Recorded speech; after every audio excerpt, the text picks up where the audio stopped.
नमस्कार दोस्तों, आप सभी का स्वागत है आपके अपने YouTube channel study today with Viplav में। आज के इस वीडियो में हम पढ़ेंगे एनसीईआरटी क्लास 12 ज्योग्राफी से चैप्टर 1 जिसका नाम है human geography nature and scope, मानव भूगोल प्रकृति एवं विषय क्षेत्र। इस चैप्टर से हम 20 VVI MCQs देखेंगे। चाहे आप किसी भी बोर्ड से हो, आपके लिए यह वीडियो मोस्ट इंपॉर्टेंट है, इसलिए वीडियो को लास्ट तक देखिए। वीडियो को लाइक कीजिए, अपने दोस्तों में शेयर कीजिए और इस तरह के वीडियोस देखने के लिए हमारे चैनल में जुड़े रहने के लिए चैनल को सब्सक्राइब करके बेल आइकन को प्रेस कीजिए, क्योंकि इस चैनल में ऐसे ही वीडियोस मिलती रहती है। तो चलिए आज की इस वीडियो को शुरू करते हैं। तो चलिए स्टार्ट करते हैं। सवाल नंबर 1 को देखिए, जियोग्राफी शब्द किसने गढ़ा है? जियोग्राफी शब्द किसने गढ़ा है? 4 ऑप्शन आपके सामने इस प्रकार रहेंगे एग्जाम में, Humboldt, Hooper, Eratosthenes, Darwin. Geography शब्द किसने गढ़ा है? इसका आंसर हो जाएगा आपका इरेटोस्थनीज। क्लियर है? इरेटोस्थनीज जो ऑप्शन सी में यहां पर दिया हुआ है ये आपका करेक्ट होगा। नेक्स्ट सवाल देखिए, नेक्स्ट है यहां पर जियोग्राफिया जेनरालिस के लेखक कौन है? जियोग्राफिया जेनरालिस के लेखक कौन है? 4 ऑप्शन आपके सामने इस प्रकार रहेंगे, बर्नार्ड बेरेनियस, चार्ल्स डार्विन, रैडजेल और बकल। इनमें से करेक्ट हो जाएगा आपका बर्नार्ड बेरेनियस। नेक्स्ट सवाल देखिए, किसने कहा मानव प्रकृति का दास है? किसने कहा मानव प्रकृति का दास है? 4 ऑप्शन आपके सामने इस प्रकार रहेंगे, इनमें से करेक्ट हो जाएगा आपका अरस्तु। किसने कहा मानव प्रकृति का दास है? अरस्तु ने कहा था। ठीक है, ऑप्शन नंबर बी आपका यहां पर करेक्ट होगा। नेक्स्ट सवाल देखिए, एंथ्रोपोजोग्राफी किसने लिखी?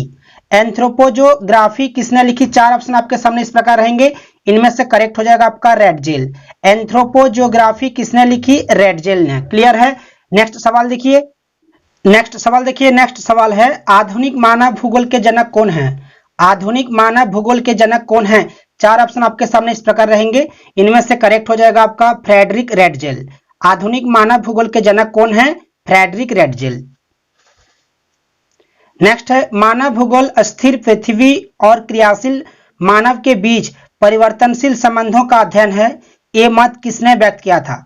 मानव भूगोल स्थिर पृथ्वी और क्रियाशील मानव के बीच परिवर्तनशील संबंधों का अध्ययन है। ये मत किसने व्यक्त किया था? एलन सी सैंपल। एलन सी सैंपल ने। क्लियर है? नेक्स्ट सवाल देखिए, नेक्स्ट है, मानव भूगोल का उपक्षेत्र चिकित्सा भूगोल किस विषय से संबंधित है? मानव भूगोल का उपक्षेत्र चिकित्सा भूगोल किस विषय से संबंधित है? ठीक है, यहां पर ऑप्शन रहेगा आपका मानव विज्ञान, महामारी विज्ञान, संसाधन भूगोल, इनमें कोई नहीं। इनमें से करेक्ट होगा आपका ऑप्शन बी, महामारी विज्ञान। क्लियर है? नेक्स्ट सवाल देखिए, ओरिजिन ऑफ स्पीसीज नामक पुस्तक निम्न में से किसने लिखी? ओरिजिन ऑफ स्पीसीज नामक पुस्तक किसने लिखी थी? चार्ल्स डार्विन ने लिखी थी। ठीक है, चार्ल्स डार्विन।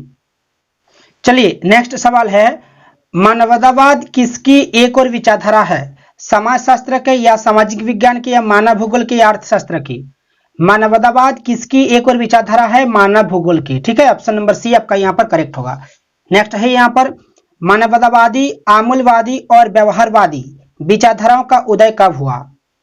ऑप्शन है 1970 के दशक में, 1980 के दशक में, 1990 के दशक में, 1930 के दशक में। इनमें करेक्ट हो जाएगा आपका ऑप्शन नंबर ए में जो दिया हुआ है 1970 के दशक में। क्लियर है? नेक्स्ट सवाल देखिए, नेक्स्ट सवाल है यहां पर, व्यवहारिक भूगोल, राजनीतिक भूगोल, आर्थिक भूगोल अथवा सामाजिक भूगोल कौन से भूगोल के उपक्षेत्र कहलाते हैं?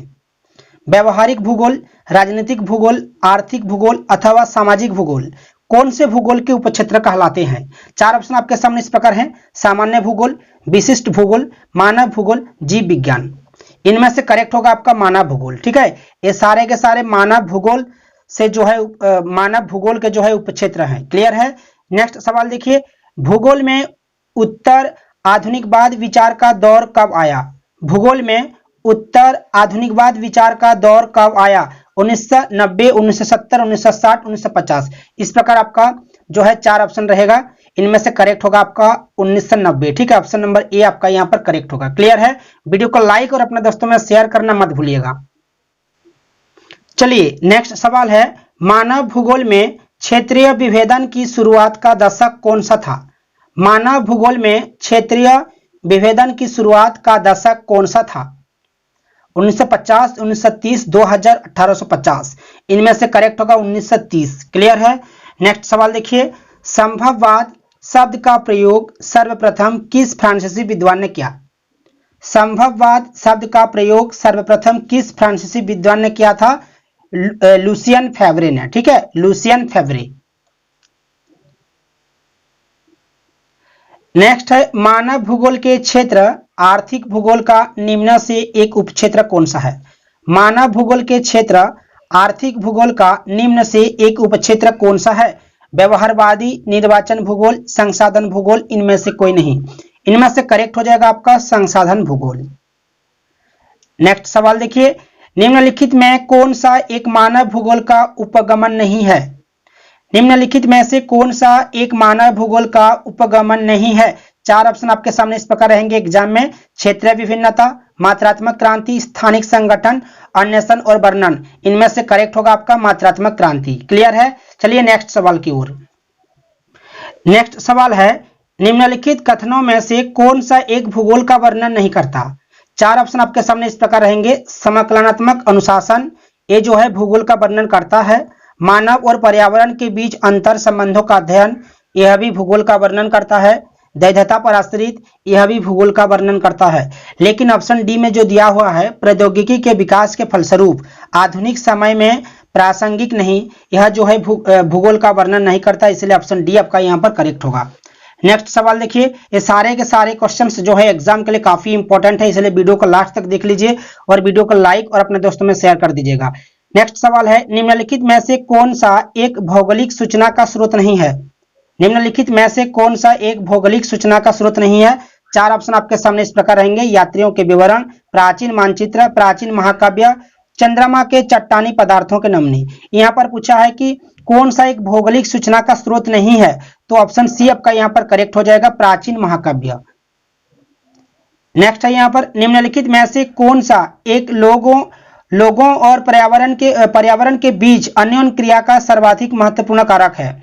लोगों और पर्यावरण के बीच अन्योन्य क्रिया का सर्वाधिक महत्वपूर्ण कारक है। चार ऑप्शन आपके सामने इस प्रकार रहेंगे। मानव बुद्धिमत्ता, प्रौद्योगिकी, लोगों के अनुभव, मानवीय भाईचारा। इनमें करेक्ट हो जाएगा आपका ऑप्शन बी जो दिया हुआ है यहाँ पर, प्रौद्योगिकी। क्लियर है? चलिए नेक्स्ट सवाल देखते हैं। चलिए नेक्स्ट सवाल है यहाँ पर, सैन्य भूगोल का उपक्षेत्र किस विज्ञान से संबंधित है? सैन्य भूगोल का उपक्षेत्र किस विज्ञान से संबंधित है? सैन्य विज्ञान से। ठीक है, यहाँ पर सैन्य भूगोल पूछा है, तो यहाँ पर आपको आंसर देना है सैन्य विज्ञान। नेक्स्ट सवाल देखिए, ये अंतिम सवाल है, उपनिवेश युग का उपागम क्या है? उपनिवेश युग का उपागम क्या है? प्रादेशिक विश्लेषण, अन्वेषण और विवरण, स्थानिक संगठन, भूगोल में उत्तर आधुनिकवाद। इनमें करेक्ट हो जाएगा आपका ऑप्शन बी में जो दिया हुआ है, अन्वेषण और विवरण। ठीक है, तो दोस्तों ये था इस चैप्टर से कुछ VVI MCQs। तो दोस्तों वीडियो को कैसा लगा कमेंट करके जरूर बताइएगा, और वीडियो को अगर अच्छा लगा है तो वीडियो को लाइक कर दीजिएगा और ज्यादा से ज्यादा अपने दोस्तों में शेयर कर दीजिएगा। और इस तरह के वीडियोस देखने के लिए, हमारे चैनल में जुड़े रहने के लिए चैनल को सब्सक्राइब करके बेल आइकन को प्रेस कीजिएगा, क्योंकि इस चैनल में ऐसे ही वीडियोस मिलती रहती है।